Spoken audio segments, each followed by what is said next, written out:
किसी तमहीद के नौजवान आलिम दीन और हमारे इस इजलास की इस नशिस्त की आबरू और वक़ार मोहतरम आली जनाब हजरत मौलाना मुफ्ती फ़हीमुद्दीन साहब क़ासमी दामत बरकातुहुल आलिया तशरीफ़ रखते हैं। इमाम ख़तीब होते हैं रसूलपुर गढ़ी मीरापुर के। मैं उनसे बड़े अदब के साथ दरख्वास्त करूँगा कि हजरत वाला तशरीफ़ लाएँ और कबाल के इस मजमे से खिताब फरमाएँ।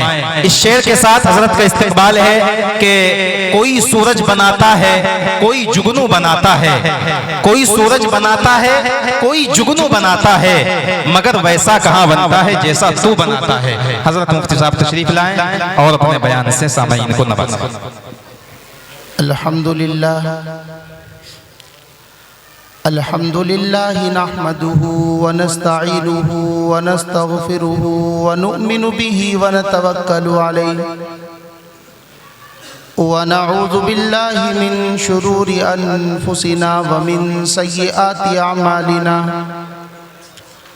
मन यहदिहिल्लाहु फला मुज़िल्ल लहु व मन युज़लिल्हु फला हादिय लहु व नशहदु अल्ला इलाहा इल्लल्लाहु वहदहु ला शरीका लहु व नशहदु अन्न सय्यिदना व सनदना व शफीअना व तबीबना व मौलाना मुहम्मद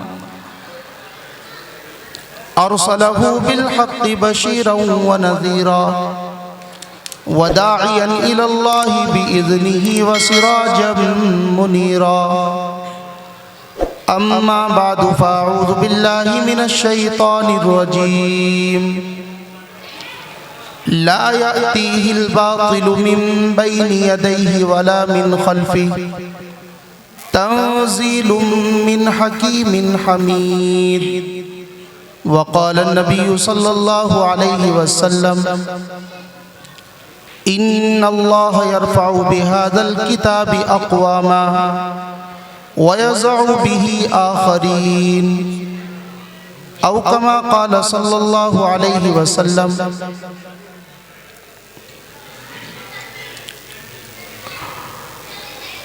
शाखों पे अगर फूल सुहाने नहीं आते, शाखों पे अगर फूल सुहाने नहीं आते, भौरे भी तो खुशबू को चुराने नहीं आते। अल्लाह ये कहता है करो अपनी हिफाजत, बुज़दिल को फरिश्ते भी बचाने नहीं आते। सुभान अल्लाह सुभान अल्लाह, बहुत उम्दा। वो कौम खुदकुशी की सलीबों पर झूल जाती है, वो कौम खुदकुशी की सलीबों पर झूल जाती है जो अपनी रिवायात को भूल जाती है। बेशक बेशक बेशक। मुसलमानों न घबराओ खुदा की शान बाकी है, मुसलमानों न घबराओ खुदा की शान बाकी है। अभी इस्लाम जिंदा है, अभी कुरान बाकी है। मुसलमानों न घबराओ खुदा की शान बाकी है, अभी इस्लाम जिंदा है, अभी कुरान बाकी है। ये जालिम क्या समझते हैं जो अपने दिल में हंसते हैं, अभी तो करबला का आखिरी मैदान बाकी है। सुभान अल्लाह सुभान अल्लाह। स्टेज पर तशरीफ फरमा इल्म अमल के आफ्ताब व महताब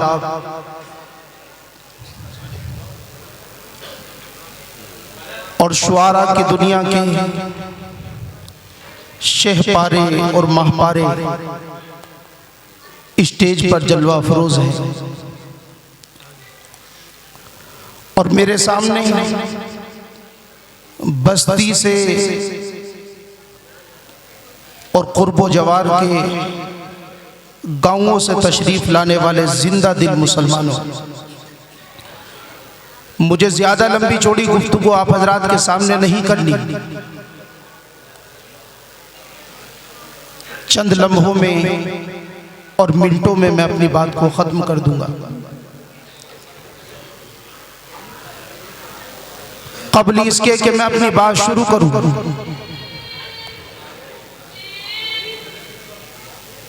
मैं मुनासिब समझता हूं कि मैं और आप और जहां जहां तक मेरी आवाज पहुंच रही है वो सब तमाम मिलकर उस ज़ाते अक़दस पर जो दानाए सुबुल है, मौलाए कुल है, फ़ख्रे रसूल है, कौनैन का सरवर है, अल्लाह का दिलबर है, शाफ़ाए महशर है, साक़िए कौसर है, जो हसीन है, नाज़नीन है, माह जबीन है, जिसके अखलाक और किरदार की अजमतों पर उसके दुश्मनों को भी यकीन है, जो राहबर और रहनुमा है, जो बदरुद्दुजा है, जो शम्सुल उला है, जो कमरुल वरा है, जिसका नाम अहमद मुस्तफ़ा मोहम्मद मुस्तफ़ा है, जो बैठे तो ज़मीं को पस्ती और सुकून मिल जाए, जो खड़ा हो तो आसमान को बुलंदियां मिल जाए, जो मुस्कुराए तो सितारे चमकने लगे,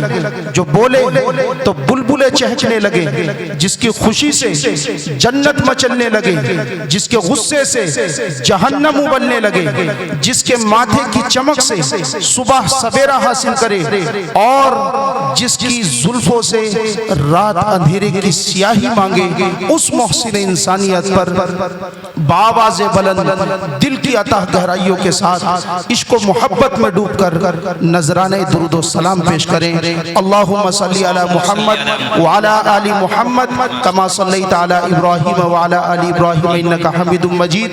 या रब्बि सल्लि व सल्लिम दाइमन अबदा अला हबीबिका खैरिल खल्क़ि कुल्लिहिम।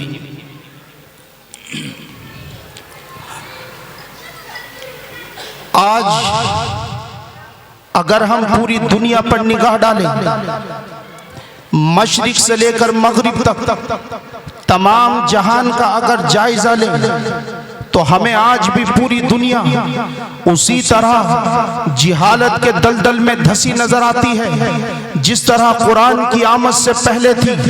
आज हर एक शख्स की जबान पर यह शिकवा और शिकायत है, आज हर एक शख्स मातम कुना है, हर एक शख्स इस बात का मरसिया पढ़ रहा है कि हमारा मुआशरा तबाह व बर्बाद हो गया, हमारे मुआशरे को न जाने किसकी नजर लगी कि वो बुराइयों का मरकज बन गया, फहाशी का अड्डा बन गया। लेकिन इस मरसिया खानी से कुछ नहीं होगा, सीना पीटने से कुछ नहीं होने वाला, मातम करने से उजाला नहीं हो जाने वाला।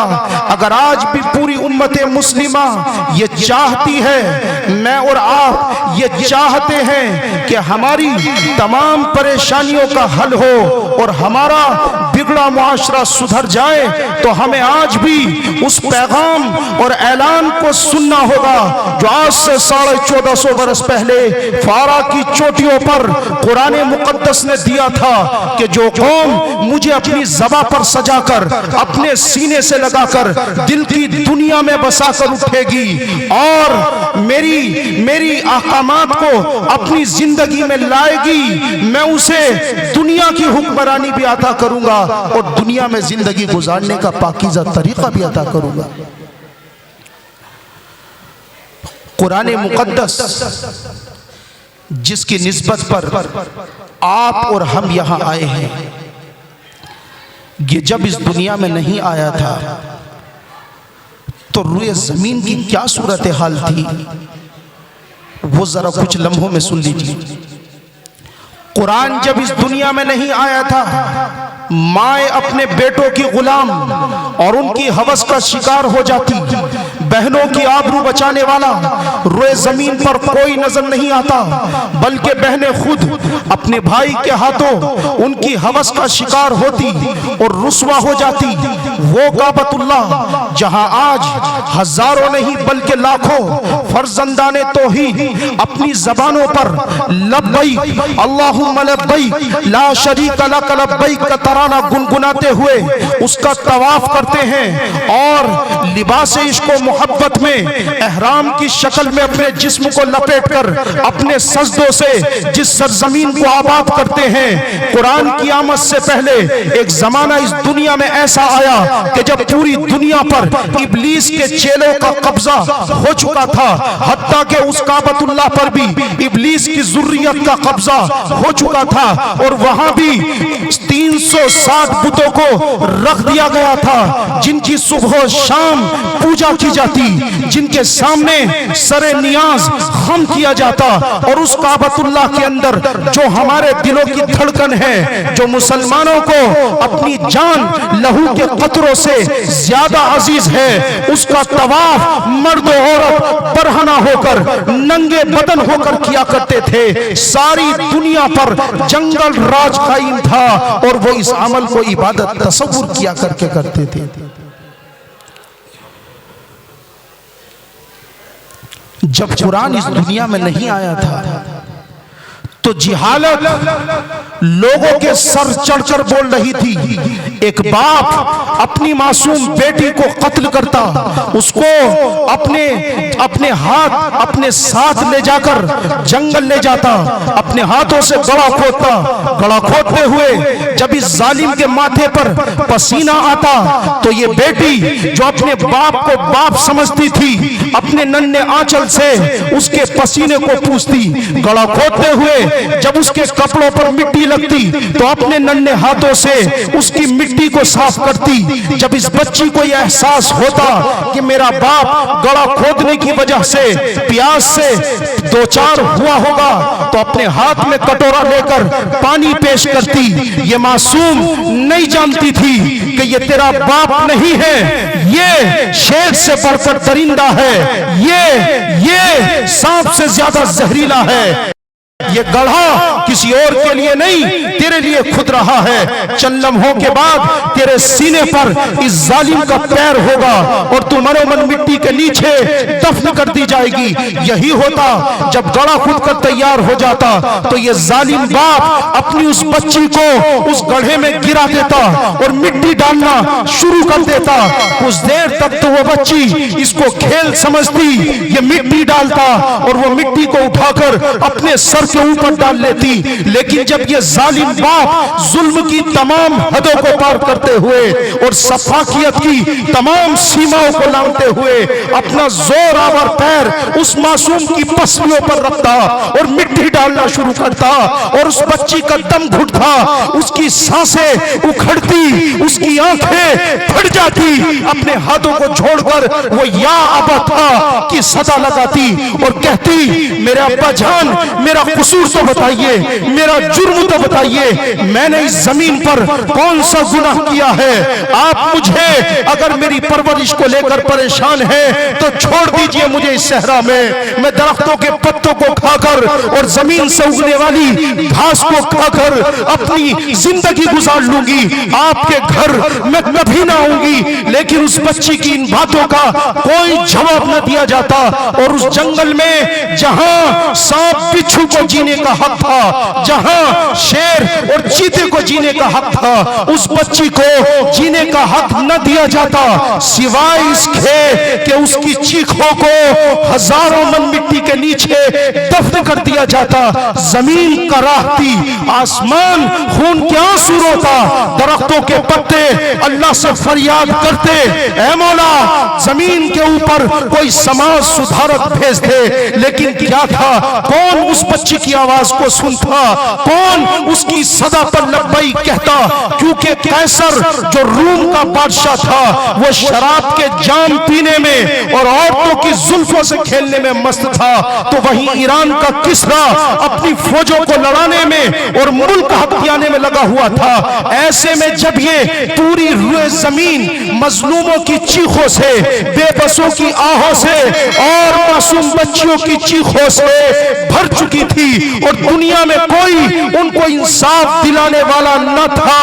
ऐसे में जब 571 ईस्वी थी और रब्बे जुल जलाल ने आसमान से इस धरती पर मोहब्बत भरी निगाह से देखा, प्यार भरी निगाह से देखा, और जजीरतुल अरब में सरजमीने मक्का पर हजरते अब्दुल मुत्तलिब के पोते ने, बनु हाशिम खानदान में अब्दुल्लाह के दुर्रे यतीम ने हजरते आमना की आंखों में, हजरते आमना की गोद में जब अपनी निगाहों को खोला और 40 साल की उम्र जब इस शहजादे की हुई और ये गारे हीरा में पहुंचा और अल्लाह तबारक व तआला ने इसके सर पर ताजे नबूवत रखकर अपना आखिरी कलाम, अपना आखिरी सहीफा कुरान की शक्ल में इसके कल्ब पर उतारा, तो ये मोहम्मदुर रसूलुल्लाह इक़रा बिस्मि रब्बिकल लज़ी खलक़ खलक़ल इंसान मिन अलक़ की आयत को पढ़ते हुए हजरत खदीजा के पास पहुंचे और पहुंचकर ये ऐलान कर दिया, ए दुनिया की मजलूम बेटियों सुन लो,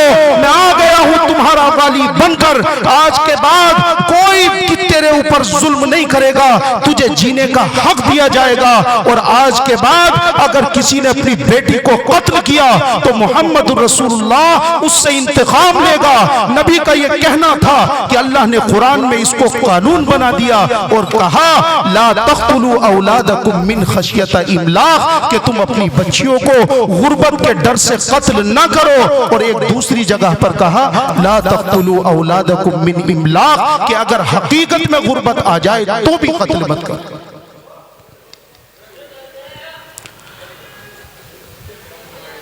और साथ ही साथ मोहम्मद रसूलुल्लाह ने यह भी कह दिया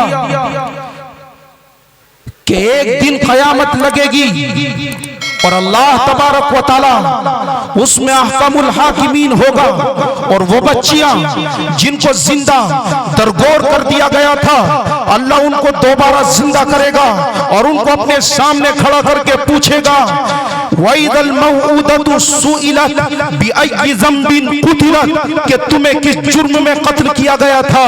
मुसलमानों, अपने जिगर पर हाथ रखो और सोचो कि वो बच्ची क्या कहेगी। वो यही तो कहेगी, ऐ मेरे परवरदिगार, मेरा कसूर ये था, मेरा जुर्म ये था कि तूने मुझे मेरी माँ के पेट में मुअन्नस की शक्ल में भेजा था, फीमेल की शक्ल में भेजा था, वुमेन की शक्ल में भेजा था, मैं मुज़क्कर न थी, मैं मर्द न थी, इसलिए मेरे बाप ने भी मुझे कत्ल कर डाला था।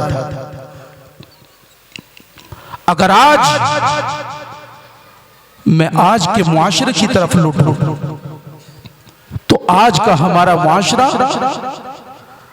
वो अरब के मुआशरे से भी ज्यादा जिहालत का शिकार है। वो अरब के बद्दू तो अपनी बेटियों को 5 साल 6-7 साल जिंदा रहने की मोहलत देते थे, लेकिन आज का इंसान वो चाहे हिंदुस्तान में रहता हो या अमेरिका, अफ्रीका या फ्रांस में रहता हो, वो ये समझता है कि हमने सीटी स्कैन बना लिया है, हमने अल्ट्रासाउंड इजाद कर लिया है, हमने मशीनें तैयार कर ली हैं, और वो जालिम आज माँ के पेट के अंदर देख लेता है कि मेल है या फीमेल, और ये बाप भी और ये माँ भी एक डॉक्टर के पास जाते हैं, और डॉक्टर भी वो जिसके बाहर साइन बोर्ड पर MBBS लिखा हुआ है, ये MD लिखा हुआ है, ये जमाने की नजर में शराफत का पुतला है और दुनिया के अंदर इसको शरीफ इंसान कहा जाता है। ये चंद पैसों की खातिर उस बच्ची का कत्ल करता है, और कत्ल भी मामूली दर्जे का नहीं, उस बच्ची की बोटियों को नालियों में बहा दिया जाता है, जमीन के ऊपर कचरे पर डाल दिया जाता है। ये आज का जालिम इंसान कर रहा है। जब अल्लाह का कुरान उतरा और मोहम्मद रसूलुल्लाह ने ये ऐलान किया तो रब्बे काबा की कसम, दुनिया का दस्तूर ये बन गया था कि अगर कोई अपनी बच्ची को कत्ल करके आता या किसी अजनबी को कत्ल करके आता तो हो नहीं सकता था कि वो जिंदा बच जाता, बल्कि कुतिबा अलैकुमुल क़िसासु फिल क़त्ला के ज़ाब्ते के तहत उसका भी सर कलम कर दिया जाता था। ये था वो कुरान का इनकलाब जिसने सारी दुनिया से बुराइयों का खात्मा कर दिया था। ये कुरान जो आप अपने बच्चों को इस मदरसे के अंदर पढ़ा रहे हो, ये कुरान जब इस दुनिया में नहीं आया था तो अरब का माहौल ये था कि अगर एक कबीले का ऊंट दूसरे कबीले के ऊंट से पहले पानी पी लेता तो इस मामूली सी बात पर वो कौम सैकड़ों साल तक एक दूसरे का गला काटती, खून बहाती। सिर्फ 4 महीने थे जो एहतराम वाले कहलाते थे, जिनमें उनकी तलवारें नयामों में चली जाती थी। बाकी 8 महीनों में वो कौम एक दूसरे के गले काटती, उनकी तलवारें एक दूसरे की खोपड़ी पर पड़ती और उसके टुकड़े टुकड़े कर डालती थी। वो कौम खूनरेजी में इतना आगे बढ़ चुकी थी कि अगर 2 लोग आपस में ये शर्त लगा लेते कि सामने से आने वाली हामला औरत के पेट में लड़का हो या लड़की, तो अपनी शर्त को पूरा करने के लिए उस औरत के घर में बच्चे की विलादत का इंतजार नहीं किया जाता, उस औरत के घर में बच्चे की डिलीवरी का इंतजार नहीं किया जाता, बल्कि उसको वहीं पर लिटा दिया जाता, उसके पेट को तलवार से चाक कर दिया जाता और बच्चे को बाहर निकालकर तलवार की नोक पर उठा दिया जाता था। यह शर्त जीतने वाला शर्त जीतने की खुशी में झूम उठता, तो वही हारने वाला शर्त हारने के गम में गमगीन हो जाता। लेकिन इन दोनों में से किसी को भी उस मां के मर जाने का और उस बेटी के जाये हो जाने का गम नहीं होता था। वो कौम खून बहाने से ऐसी मोहब्बत रखती थी, खून बहाना उसकी घुट्टी में उतर चुका था। अगर कभी एक कबीले के 2 खानदान निकाह करने के लिए अपने बच्चों को निकाह के रिश्ते में बांधने के लिए जमा होते, उनके साथ शुआरा भी होते, शायरीन भी होते। एक खानदान का शायर उठता, वो अपने खानदान के पूर्वजों के आबा अजदाद की शान में कसीदे पढ़ता और उनकी शान को बयान करता। वो शान बयान करते हुए जब दूसरे खानदान के किसी पूर्वज पर जाता जिसका उससे कोई दुश्मनी का, नफरत का कोई ताल्लुक रहा होता, तो दूसरे खानदान वाले भी अपने शायर को इशारा करते उठ जा, वो भी खड़ा होता और उस खानदान के पूर्वजों की शान में कसीदा खानी करता। कसीदा खानी करते हुए उसकी झूठी शान को बयान करते हुए जब दूसरे खानदान के आबा अजदाद की वो जम बयान करता, उनके ऊपर इल्जाम तराशी करता, तो देखते ही देखते वो मजमा जो आपस में भाईचारगी के लिए, जो आपस में एक दूसरे का हमदर्द और गमखार बनने के लिए इकट्ठा हुआ था, जिसके इरादे ये थे कि हम आपस में एक दूसरे के रिश्तेदार बनकर पूरी जिंदगी का साथ देंगे, वो मंजर तो बाद में आता। वो मंजर उस मजलिस का ऐसा बदलता कि करीब इसके कि वो आपस में एक दूसरे के रिश्तेदार बनते, उनकी तलवारें बाहर आ जाती, नेज़े बाहर आ जाते, और इससे पहले कि वो एक दूसरे के रिश्तेदार बनते, एक दूसरे का गला काटकर उसके खून से अपने हाथों को रंगीन कर लेते। इतनी खूनरेजी उस कौम में थी जिस कौम के ऊपर कुरान करीम का नुज़ूल हुआ। लेकिन जब कुरान आया और कुरान ने आकर ये कहा वलक़द कर्रमना बनी आदम, कि औलाद आदम तमाम इंसान एहतराम के काबिल है, इसकी जान भी इसका माल भी एहतराम के काबिल है। और साथ ही साथ ये कहा मन क़तल नफ्सन बिग़ैरि नफ्सिन औ फ़सादिन फ़िल अर्ज़ फ़कअन्नमा क़तल अन्नास जमीआ, कि जिसने बगैर किसी वजह के किसी जान को कत्ल किया, न उसने जमीन में फसाद मचाया था, न उस पर कोई हक बनता था, तो इसने यह ऐसा जुर्म अजीम किया कि गोया इसने पूरी इंसानियत को कत्ल कर दिया हो।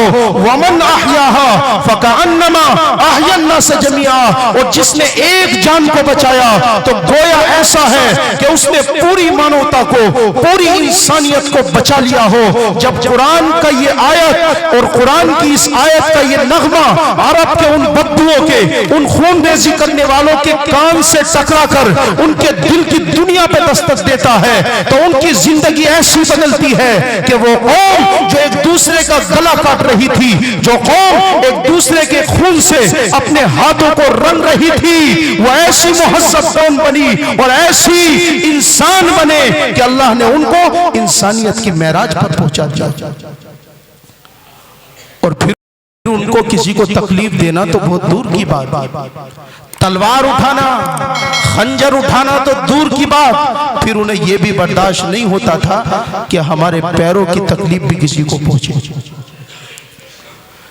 हजरत अबू बकर सिद्दीक रज़ी अल्लाह ताला ने, आपका दौरे खिलाफत है, आपने हजरत सहाबा को बुलाया और हजरत सहाबा को बुलाकर ये कहा कि हमारे शहर मदीने में, हमारे इस शहर में जितनी भी बेआसरा खातून हैं, जितनी भी बूढ़ी अम्माएं हैं और जितनी भी ऐसी कमजोर खवातीन हैं जिनके घर में कोई काम करने वाला नहीं है, आज से हम सहाबा मोहम्मद रसूलुल्लाह के दीवाने, कुरान के मस्ताने और कुरान को पढ़ने वाले उनकी खिदमत किया करेंगे। तो एक बूढ़ी अम्मा का नाम लिखा और उसके सामने हजरत अब्दुर्रहमान इब्न औफ का नाम लिख दिया। फिर बूढ़ी अम्मा का नाम लिखा, उसके सामने हजरत उस्मान का नाम लिख दिया। एक बूढ़ी अम्मा का नाम लिखा, सामने नाम अली का लिख दिया। इस तरह एक फहरिस्त तैयार हुई और मशवरे के मुताबिक उसके ऊपर अमल करना भी शुरू कर दिया। एक दिन वो आया, खत्ताब का बेटा उमर रज़ी अल्लाह ताला हजरत अबू बकर से मुलाकात के लिए तशरीफ लाए। हजरत अबू बकर तो न मिले, लेकिन वो लिस्ट, वो फहरिस्त जिसमें बूढ़ी अम्माओं के नाम हैं, उनके सामने उनके खिदमत करने वालों के नाम हैं, वो लिस्ट हाथ लगी। उस लिस्ट को देखा तो एक बूढ़ी अम्मा का नाम ऐसा लिखा हुआ है कि उसके सामने किसी खादिम का नाम लिखा हुआ नहीं है। उमर इब्न खत्ताब रज़ी अल्लाह ताला के दिल में ये बात आई कि क्यों ना इस बूढ़ी अम्मा की खिदमत मैं करूं। फहरिस्त से उसका नाम नोट किया, एड्रेस नोट किया और अगले दिन नमाज़े फज्र पढ़ी और उस बूढ़ी अम्मा के दरवाजे पर जाकर दरवाजा खटखटा दिया। अंदर से आवाज आई, मन दक़ल बाब, कौन दरवाजे पर है? तो दबी हुई आवाज में कहा, खत्ताब का बेटा उमर है, माई तेरी खिदमत के लिए आया है। तेरे घर में झाड़ू लगानी हो तो बता दो, तुम्हारे बर्तनों को पानी से भरना हो तो बता दो, घर की सफाई करानी हो तो बता दो। अंदर से आवाज आई, बेटा और मेरे बच्चे, एक आदमी आया था, मेरी खिदमत करके वो जा चुका है, मेरे बर्तनों को पानी से भर चुका है, मेरे घर की सफाई कर चुका है, घर में झाड़ू लगा चुका है। हजरत उमर ने पूछा कि माई वो कौन था? सामने से आवाज आई, बेटा वो जब आता है तो आकर के इतना कहता है कि पर्दा शुरू हो गया, मैं पर्दे में चली जाती हूँ, वो मेरे बर्तनों को कुएं से पानी लाकर भर देता है, घर की सफाई कर देता है, झाड़ू लगा देता है और उसके बाद जब उसके जाने का वक्त आता है वो ये कहता है कि पर्दा खत्म हो गया तो मैं बाहर आ जाती हूँ। वो बाहर निकल जाता है, न कभी नाम उसने बताया है और ना ही नाम कभी उससे मैंने पूछा है। इसलिए बेटा मैं नहीं जानती कौन है। उमर इब्न खत्ताब रज़ी अल्लाह ताला चले तो गए, लेकिन दिल के अंदर तजस्सुस पैदा हुआ, ये कौन है कि खिदमत गुजारों में अब्दुर्रहमान का भी नाम, अली का भी नाम, उस्मान का भी नाम, ये कौन है? नाम भी गवारा नहीं कर रहा है और खिदमत ये बराबर कर रहा है। उमर रज़ी अल्लाह ताला ने अपने तजस्सुस की वजह से अगले दिन नमाज़े तहज्जुद पढ़ी और बूढ़ी अम्मा के घर पर जाकर दस्तक दे दी। दरवाजा खटखटाया, अंदर से आवाज हस्बे मामूल आई, कौन? बताया खत्ताब का बेटा उमर आपकी खिदमत के लिए आया है। अंदर से फिर वही आवाज आई, बेटा एक शख्स आया था, मेरी खिदमत करके जा चुका है। उमर रज़ी अल्लाह ताला का तजस्सुस और बढ़ गया और अगले दिन यानी तीसरे दिन नमाज़े ईशा पढ़ी और अपने घर न गए, बल्कि बूढ़ी अम्मा के बराबर में वहीं छुप करके बैठ गए कि पता तो चले ये कौन आदमी है। जब रात का सन्नाटा तारी हो गया, पूरे मदीने में रात हो गई और लोग नींद की आगोश में चले गए, तो हजरत उमर इब्ने खत्ताब ने देखा एक शख्स है दबे दबे पैरों से बूढ़ी अम्मा के घर की तरफ बढ़ा चला जा रहा है।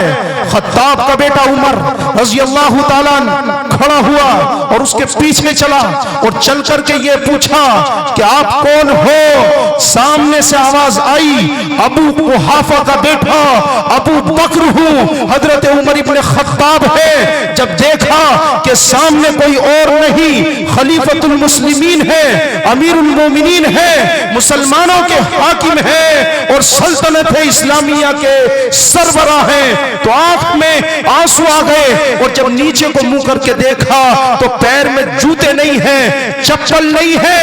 पूछा कि आपके जूतों का क्या हुआ? तो सामने से आवाज आई कि मैंने जूते बिल इरादा अपने घर में उतार दिए हैं। पूछा वो क्यों? इसलिए कि मैं जानता हूं कि रात का वक्त है, मदीने के लोग अपने घरों में आराम फरमा है और मैंने अपने जूते इसलिए बिल इरादा घर उतार दिए कि कहीं अबू बकर के जूतों की आवाज से अहले मदीना की आंख न खुल जाए और उनके दिल को तकलीफ न पहुंच जाए। जब कुरान ने आकर उनके दिलों पर दस्तक दी तो फिर ऐसी तहजीब और ऐसा दिल अंदर से बना कि हथियार की तकलीफ तो दूर, पैर में पहने जूतों के जरिए तकलीफ देना भी उनको गवारा नहीं था। इसी तरह एक आखिरी बात करके अपनी बात को खत्म कर रहा हूं। सरजमीन अरब पर कुरान की आमद से पहले शराब बेची भी जाती, शराब खरीदी भी जाती, शराब निचोड़ी भी जाती और शराब बनाई भी जाती। अरब के लोग 250 किस्म की शराब नोश करते थे। वो जब खाना खाने के लिए बैठते तो पानी की जगह वो शराब पीते थे।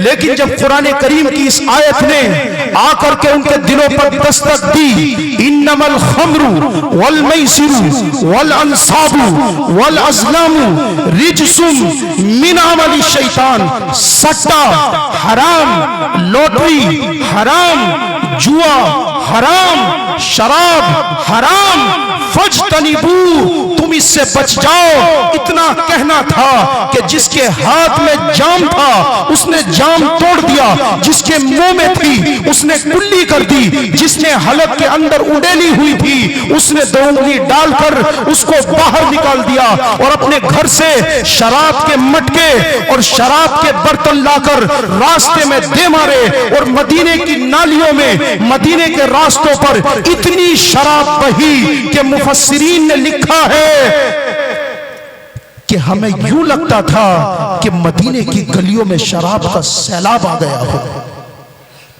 सिर्फ एक जुमला उनके कान में पड़ा, क्या था? फज्तनिबू, बच जाओ तुम इससे। एक सहाबी मुल्क शाम से शराब के मटके, शराब के मशकीज़े ऊंटों पर लाद कर, घोड़ों पर लाद कर ला रहे थे। खेत में काम करने वाले एक शख्स ने उनसे कहा कि मदीने में शराब ले जाकर क्या करोगे?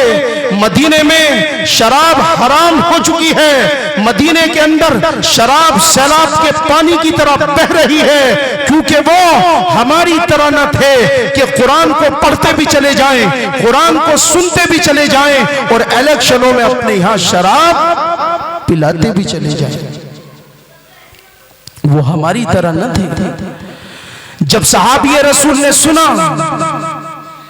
कि मदीने में शराब हराम हो चुकी है और सैलाब के पानी की तरह बह रही है, तो ये ना कहा मैं किसी यहूदी को सप्लाई कर दूंगा, ईसाई के हाथों फरोख्त कर दूंगा, या ये ना कहा कि मैं जाकर पहले तहकीक तो कर लूं, बल्कि काफले वालों से कहा खंजर निकालो, मशकीज़े चीर दो, खंजर निकालो और मटके तोड़ दो। रब्बे काबा की कसम, मुअर्रिखीन ने लिखा इतनी शराब जजीरतुल अरब में घर से बाहर बहाई गई और नालियों में बहाई गई कि जब बारिश हुई 1 साल तक और रुकी तो मुअर्रिखीन ने लिखा कि उसके बाद भी शराब की बदबू रास्तों से आ रही थी। तो ये सारा का सारा जो इनकलाब था ये कुरान की वजह से आया। यही कुरान था जो आपके और मेरे बच्चे इस मदरसे में बैठकर सुबह से लेकर शाम तक पढ़ रहे हैं। यही कुरान था जिसने पूरी दुनिया में तमाम धरती पर फैली हुई तमाम बुराइयों का खात्मा कर दिया था। और यही कुरान था जिसने कैसर और किसरा की कदमों में सिसकती हुई, तड़पती हुई पूरी इंसानियत को सिर्फ आजादी के ख्वाब नहीं दिखाए थे, बल्कि हकीकत में उनको आजादी अता भी की थी। हम सब